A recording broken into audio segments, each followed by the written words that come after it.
One of the cliches of anime is the characters wearing wacky outfits that would be unconventional in real life, but if you take a step back and look at the history of the entire medium, there are some great clothing designs. Some could work as outfits in real life, while others are spectacles best enjoyed in fiction, or they make for great cosplay. Regardless, with the seemingly infinite amount of outfits across all anime, we want to find the characters who have the wardrobe of a champion. And if you've seen our other anime videos, our favorites are probably from at least 20 years ago. Anime older than 20 years? Just like me. But aren't you 30? I didn't say how much older. I'm so old. Anyway, this topic was suggested by my co-host Judgment Meter for her birthday gift. Wait, this is all you want? That's me! That's me! Happy birthday to me! So for this video, we want the anime characters who— Wait a moment. Let me finish the intro. It's my birthday. Oh, sure. Go ahead. What's this video about again? Stylish anime characters. We're here to talk about the most stylish anime characters. So the prettiest ones, and the ones who wear really nice clothing, and the ones who shop at the coolest stores. You name it. And joining me is my co-host, MrTopTenList. I've never said that before. Wait, hold on. I thought I was still the main host. It's my video now. But you can do all the extended commentary. I just want to do the witty banter and quips. So basically how we normally do it. Now let's start the runway with the top 10 most stylish anime characters. Number 10, Rei Hino from Sailor Moon. Sailor Moon in general is a series that has a lot to pick from in terms of clothing design. It was not an easy decision to narrow it down to just one character. In many episodes of the anime, the girls are seen with new outfits when they're meeting up or going around town. On default, they might have on their school uniforms, but when they're hanging out, where do you even start? You've got pullovers, button-ups, winter gear, swimwear, traditional kimonos, fancy dresses, hats, pants. My idea of fashion boils down to articles of clothing, but the point is, each episode, especially in the later seasons, has the animators just picking their favorite outfits. The runner-up for Sailor Moon fashion is Haruka, who turns into Sailor Uranus, since her outfits are very memorable. She's got the suits, the plaid, the biker gear. She can be your angel or your devil. But to get to the meat of this entry, Rei Hino, who turns into Sailor Mars, was with the series from almost the beginning, so as a result, she has a robust wardrobe, and we're specifying her civilian form Rei Hino rather than Sailor Mars, since their guardian forms only have one outfit with eventual alterations. Rei, on the other hand, is not bound to a single skirt. She's got, once again, I don't even know where to start. Rei Hino is definitely way too cool for me. She would definitely not have been my friend in grade school. She wears all the fashionable clothes, goes to all the cool stores, gets all the fancy name brand fashion items. My favorite outfit is that overall set. My God, I would 100% wear that. Early in the series, her main outfits were the school uniform and her priestess outfit, but I think she got to expand her options during the cruise episode and the anime studio episode. I mainly remember the cruise episode because of an old dub line about Rei eating 7 pork chops. And the anime studio episode had the pink overalls outfit that Judgment Meter liked. Overalls. Like, she's definitely the cool girl. Look at her. She just exudes cool. She could really wear anything and she would just exude cool. I'm just gonna say that. It's another one of my favorite Rei Hino outfits. Crop top Rei Hino. Ooh. I'm personally a fan of that green jacket look, along with all of its accessories. Just look at that shiny gold belt. You can wear it with a dress. You can wear it with pants. Whoa, I can wear my belt with pants? You should wear your belt with pants, especially if you have a really thin waist and your pants keep falling down because you got the wrong size and you haven't bought the correct size pants. Then you should wear a belt to keep your pants from falling. Another outfit I like is her singing dress, which she wore in an episode where she had a big performance, and that's extra meta since her voice actress for the original anime, Mishi Tomizawa, was a professional singer. And I don't know if I've ever brought this up in a video before, but on that topic, her cover of Last Christmas is the definitive version of the song. Sorry, Wham, and sorry, Cascada. You know, I think we started off the list with one of the hardest closets to summarize, since there are well over 10 outfits alone that she's worn. So we're just gonna let the pictures summarize themselves for the rest of her wardrobe so we can move on. Also, I like her hat here. We're ending this segment on her hat. Number 9, Nabiki Tendo from Ranma 1/2.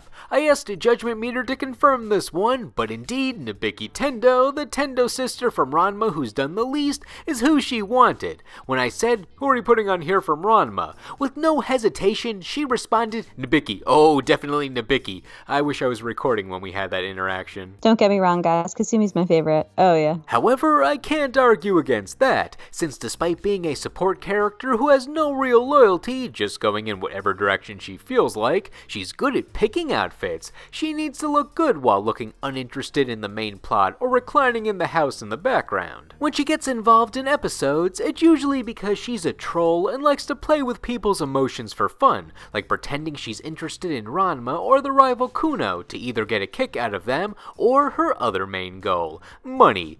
Nabiki is a scammer who will give you the exposition you need, but only if you pay her. She's very greedy. Don't call Nabiki greedy. What do you mean? That's her intentionally defined main character trait, and she's proud of it. Remember that episode where there was a mind reader and he was overwhelmed by the amount of greed in her memories, and she was just like, LOL, yeah.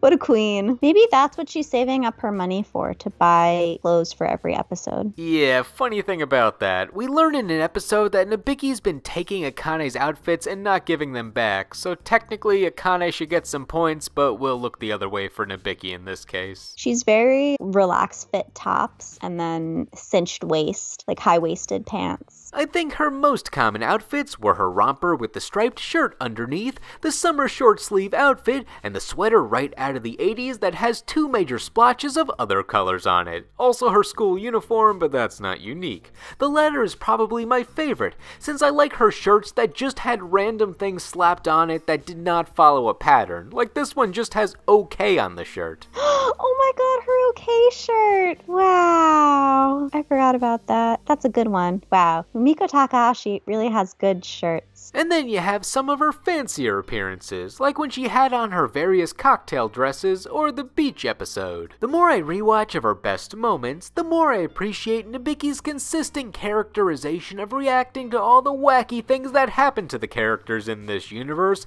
and just having the demeanor of, I'm not getting involved. Number 8, Ruluka from Mobile Suit Gundam Double Zeta. When it comes to finding the most stylish Gundam character, where do you even start? The series has had iterations that span decades since the 80s, so their pilots encapsulate fashion from many differing eras. Even some of the most official outfits give you clothing options that no one else would think of, and on the opposite end, you have some of the more quiet and reserved outfits that go unnoticed since they were going for a simple protagonist outfit design, like a tank top. So in the end, who catches our eye the most? Judgment Meter determined it was the pilot from Mobile Suit Gundam Double Zeta, Ruluka, mainly because she has 3 great outfits when in her civilian clothes. The first outfit is more or less what I would say are 3 different tops. She's got the tank top, but under it she's got a shirt that I don't know if it has a middle, and then over it she's got like an ancient Greek toga but also a miniskirt. And how about that second outfit? It's like a pilot suit mixed with workout gear, and there's a star here. And finally, her last outfit is just normal clothes for the 80s, which I love. She's got the shoulder pads so you can wear it to the club. She is the most fashionable. Holy cow. Why isn't she number 1? That's not my decision. That was your decision. But you gave me like 5 characters you wanted as number 1. But man, ponytail for days. Okay, so she's like fabulous working girl with the shoulder pads. Could she be going to work? Could she be going to the club? Who's to say? Because, wait, does she have a... Oh, she does have a tank top underneath. Well, you know, take off the tank top and she's definitely going to the club. Put on the tank top and she could be going to work. I don't know. But she's got shoulder pads, so she's definitely the start of the party. And then her pilot outfit continues her fashion trends by being more stylized than your standard suit.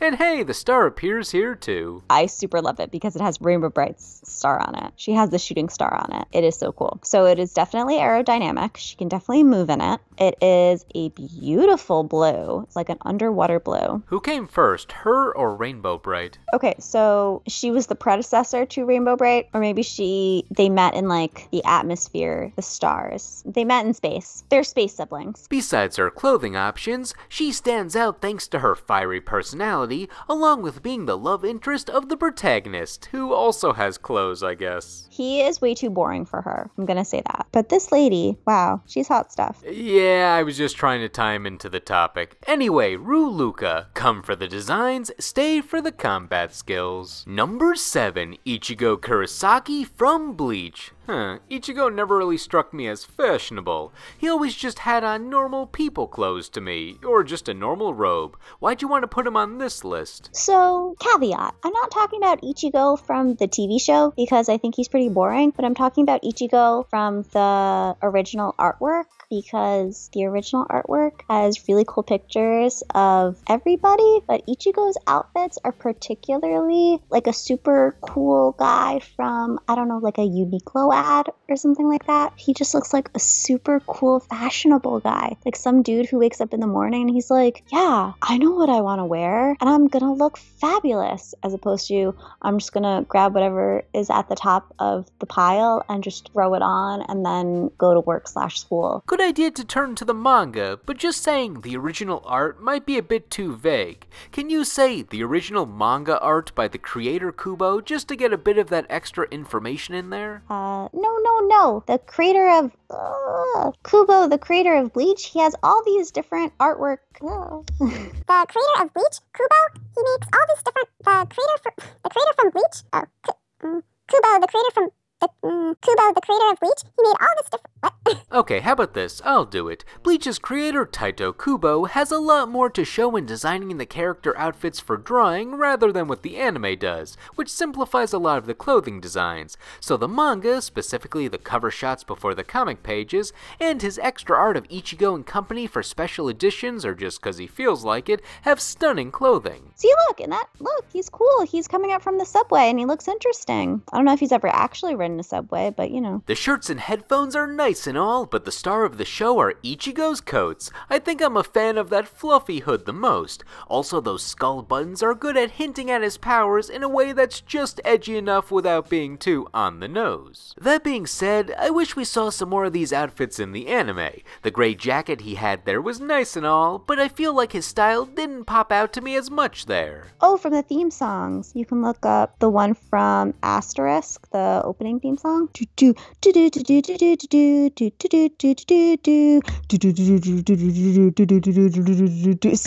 he's wearing all the cool clothes. Doesn't he look like a super cool high schooler who's like, I don't know, gonna go like skateboarding or snowboarding or something? You can tell I don't know how to do any sports. Look, he has so many outfits. I wear like literally the same thing every single week. I hope my coworkers don't notice that. I mean, he wears the same thing every single day in every single episode, but in the theme song, he doesn't. Well, either way, Ichigo's got style, just sometimes it's outside the story. Number 6, Yusuke Urameshi from Yu Yu Hakusho. Yusuke is the master of jackets. This guy changes his jacket every arc at minimum, and it's always in style, or at least has a different color. The best summary of his jackets are his green jacket right after he was revived, his red jacket that he wore to the Dark Tournament, his other green jacket that he wore for the Chapter Black arc, and the blue jacket he wore at the start of the Three Kings arc, and then he switched back to red.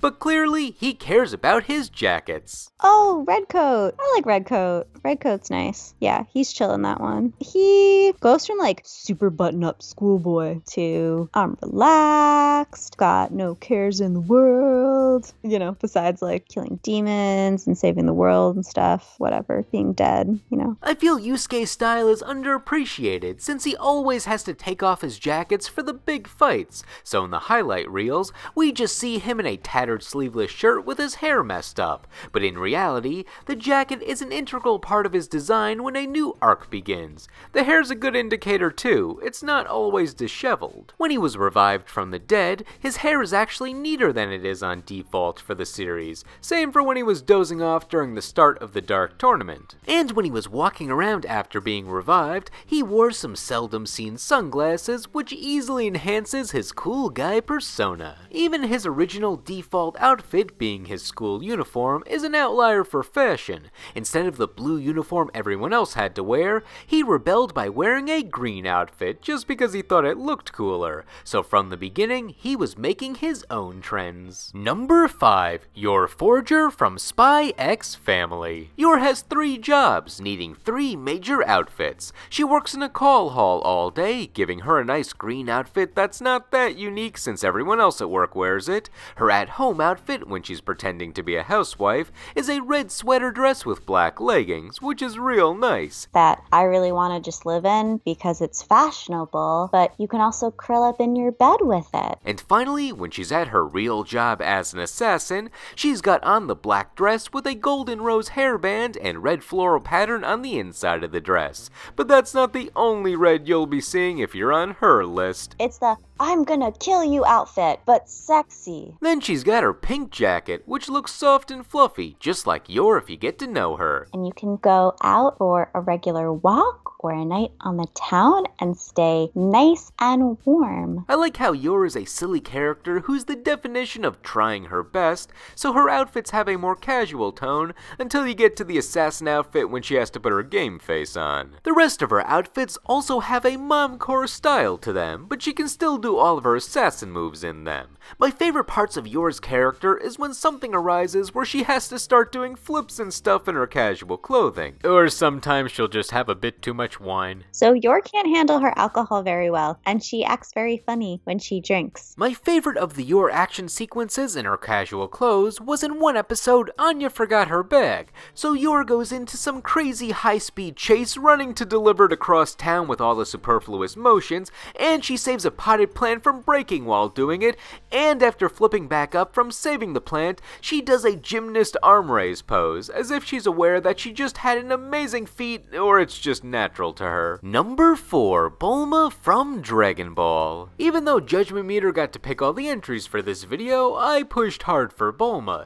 since when it comes to Dragon Ball outfits, you can't beat Bulma. She's consistently changed her outfit throughout the years with a complete overhaul of the style in every arc. Most Dragon Ball characters just have one outfit throughout an arc, maybe multiple arcs, usually being their dogi if they're a fighter, and maybe we'll see a short-term outfit like Krillin, Gohan, and later Goku in the Saiyan armor, or Vegeta with his Bad Man shirt. But we usually saw at least 3 outfits per arc from Bulma if she had a main role, and they all represent pretty iconic times in the series. She's got too many to go over each one, easily enough for its own top 10 list, so let's go over some of the most memorable ones. Early on, she liked having her name on her clothes in some form. It's funny how Goku said that Bulma was a funny name and she was embarrassed about it, yet she proudly wears her name on her clothing. Does she have her name on her hat in case she loses it? We later learn that she's not the only person named Bulma, so she needs a bit more information if that's the case. After her clothes were ruined, she had to wear the bunny outfit as a temporary option, which she did not like, but why did she bother putting on the ears if she was just wearing it for the body coverage?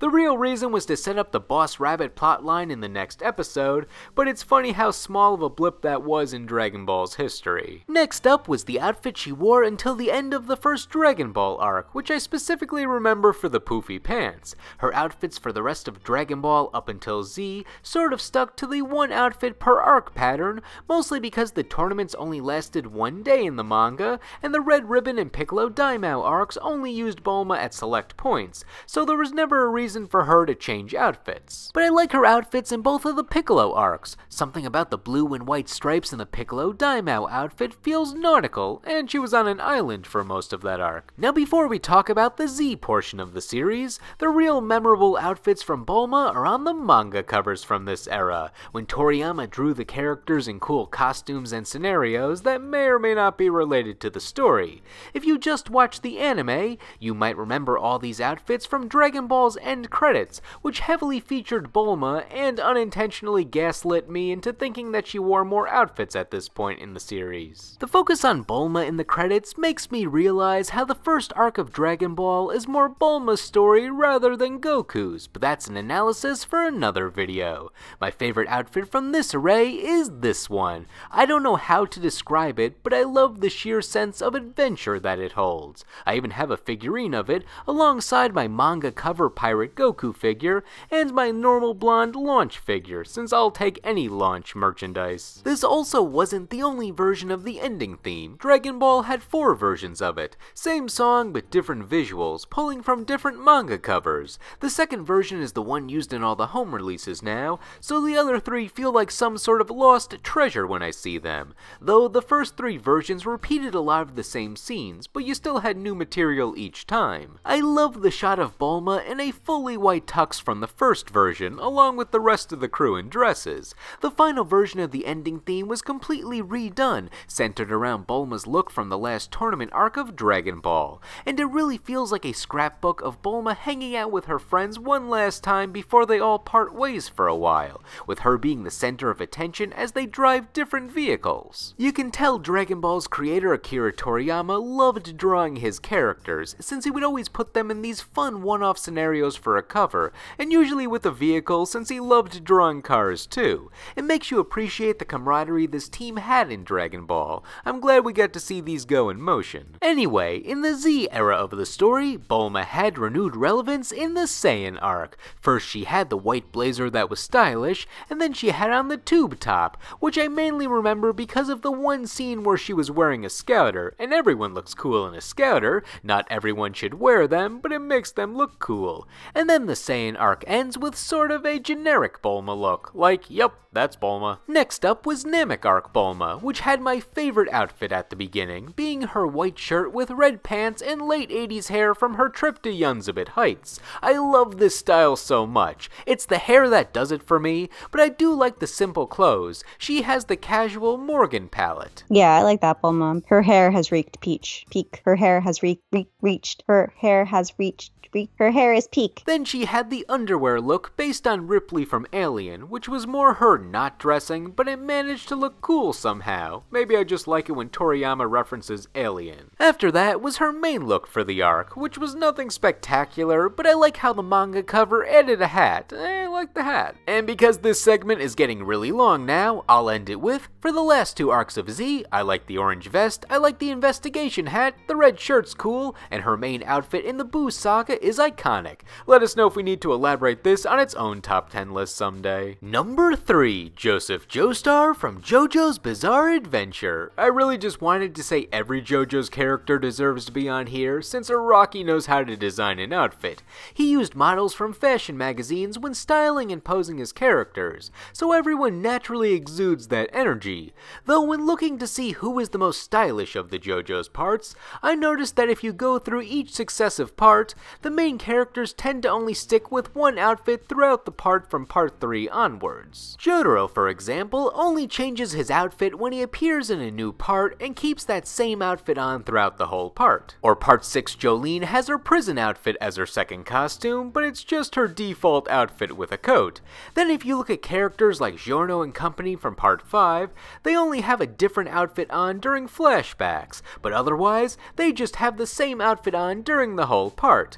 That being said, their outfits are iconic enough where they really don't need to change them, but for a list that likes a variety of outfits, we need to turn to the earlier parts. See how much Jonathan changed his look in part 1. He had his at-home outfit, the football gear, his Sherlock Holmes hat and cape, the adventurer outfit, and his honeymoon tux, all in a reasonable amount of chapters and in less than 10 episodes, not to mention all the outfit changes of Dio and Arena. But if we had to give it to the character with the most costume changes while still looking good, Jonathan's grandson and the protagonist of part 2, Joseph, has the advantage since he has so many outfits. I like that he has on the early 1900s formal button-up when we meet him, but as soon as he puts on that coat, it gives the outfit a much more casual vibe. The tie feels a lot more random when he hides the suspenders and whatnot. Also, I like his shoulder pads. This is also the outfit he wore when he killed his first vampire of the part, with the logic if you keep shooting it with a Tommy gun, they don't have time to regenerate.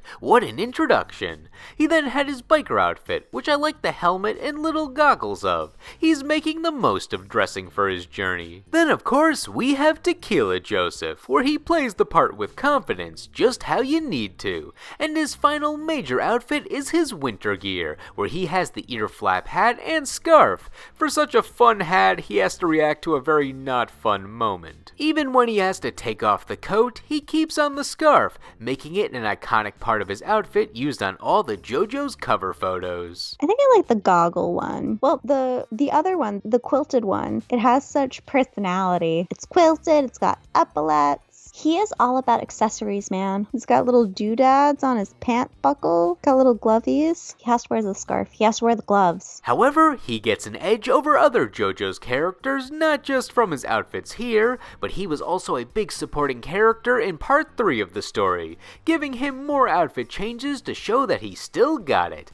His default look is the Indiana Jones style with the hat, which is very Joseph. He loved all of his themed adventurer outfits in part 2 during his trips to Italy and Central America, so I like to see that nearly 50 years later, he still has that personality when it comes to traveling, just with more experience. He needs his hat. He doesn't want to get sunburned. I love when he's old. I love when he's old the best. He's a silver fox. I love him. He's so old. And beyond his default clothes, I love all of his extra outfits from the first half of part 3. He's got his dress shirt and tie, his special pajamas that he packed, and the full body swimsuit for the boat, and he's very particular about not wanting to sleep on the floor or to properly dress for the sea. He's such a fun character beyond all the yelling in English. He's sleepy. He needs his PJs. Oh my god, I love him. He has this little blankie. He has his workman outfit. That's him going to business, but at home. I significantly love Old Man JoJo better than Young Man JoJo. And I'm usually referring to Joseph as JoJo. He's the JoJo. And then he even has ties to part 4, but people generally don't like to talk about how Joseph's character was changed there. On that topic, Judgment Meter also wanted to give a shout out to Tomoko, Josuke's mom from part 4. She's got a lot of outfits, and in such few appearances. No idea where we're going with this, but we just wanted to acknowledge. Number 2, Sakura from Cardcaptor Sakura. Somehow, the elementary school student has more style than all the teens and adults on this list. But you know what? She deserves it. She's a magical girl who changes her magical girl outfit in like every episode. You don't see that often from magical girls. Even with the other magical girl entry of Sailor Mars, we were commenting on her human form since her Sailor Guardian form just has the one outfit. For Sakura, you've got a lot of outfits with shoulder poofs. She loves those shoulder designs. She also likes hats. She loves a good hat and anything that's headwear. Look at this bow. Where does she get all these costume ideas? Well, it helps to have a super rich, awesome best friend. Sakura might wear the outfits, but she's not the brains behind the operation. Tomoyo, her best friend, actually designs and makes all the outfits. Does she make the hats too? Of course she made the hat. She also makes Kurobero's matching outfits. The tiny bear needs outfits. And tiny cheesecake, or the whole bit. Yeah, you're right. Technically, Tomoyo should be the entry, since she's the reason all these costumes exist, and it even ties to the plot. After Sakura accidentally releases the Cloud cards and all the spirits of the cards go to cause mischief, she has to capture them back into their cards with a special wand, and then she can use the cards' powers as her own.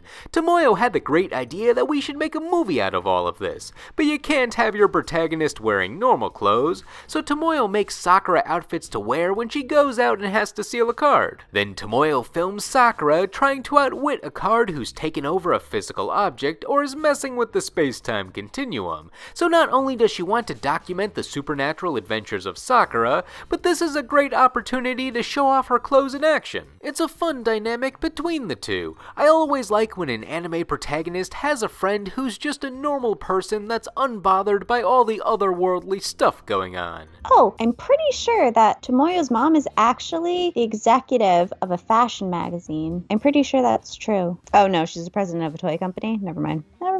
Wait, you cannot just gloss over this character. She may not be in the fashion industry, but this is prime candidate material for this list. Look at that coat, look at that scarf, look at that pantsuit, look at her bodyguards with the sunglasses. And she's got the hairstyle that's a little long on one side. This is some peak 90s fashion right here. She looks like she could be a one-off character in Seinfeld. This segment may be done, but she's my late pick for the Cardcaptors rep. For number number 1, we probably have the most mainstream anime we could pick, but with so many costumes from this duo, we thought, why not? Number 1, Jessie and James from Pokémon. It's not so much how many outfits they have, but more the different genres of outfits they wear. They'll claim to have over 100 costumes to trick the twerps into giving up their Pikachu and other rare Pokémon, but really I just think they want to play dress up. It's the standard bit of wearing a thinly veiled disguise so the protagonists don't recognize them that happens in many episodes,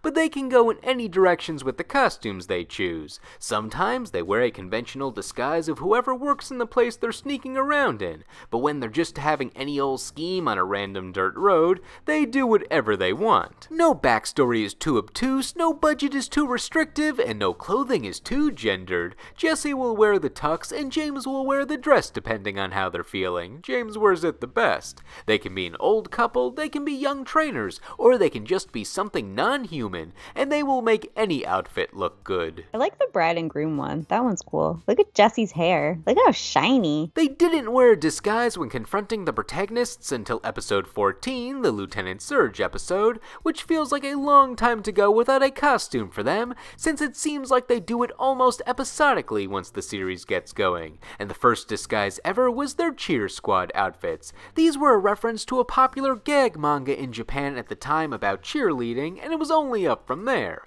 I like how with the first season disguises, they had references to Japanese pop culture that was obscure to international audiences, where they felt like random costumes to us, yet still cool even without the context. Besides their cheerleader uniforms, you had references like their Ganguro girl outfits from the St. Anne episode, or the very specific Rose of Versailles manga outfits from the appropriately themed fashion episode. Another genre of outfits I like is when they go punk. In the Jigglypuff episode, they had some good 80s punk rocker outfits, where they also make a Spinal Tap reference in the dub. And in the Cycling Road episode, we learn about their history as delinquents, where they had on their rebel outfits in flashbacks.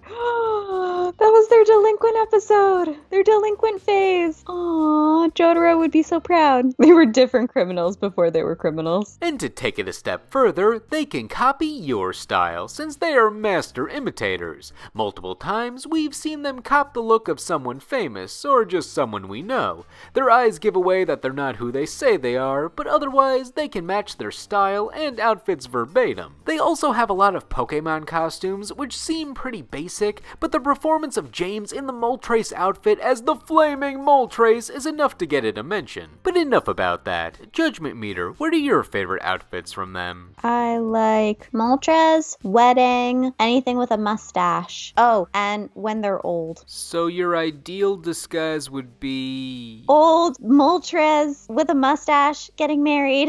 This should be number 1, and then Cardcaptor should be number 2. Actually, I was just gonna put Sakura at number 6. Why? I don't know, I was just gonna randomize a bunch of them. No, they have really good outfits. Tomoyo works so hard. Okay. Even though I haven't really kept up with the Pokemon anime, the sheer amount of disguises from the first decade of the series was enough to get my attention, so add in their outfits from the whole series overall, and that's a wardrobe worthy of a number 1. Now, what did you think? Did all these characters live up to what style should be, or should we have our eyes checked on what we deem fashionable? And who are some of your most stylish anime characters, whether we discussed them or not? Let us know in the comments. Anyway, thank you all for watching, and we will see you in the next video.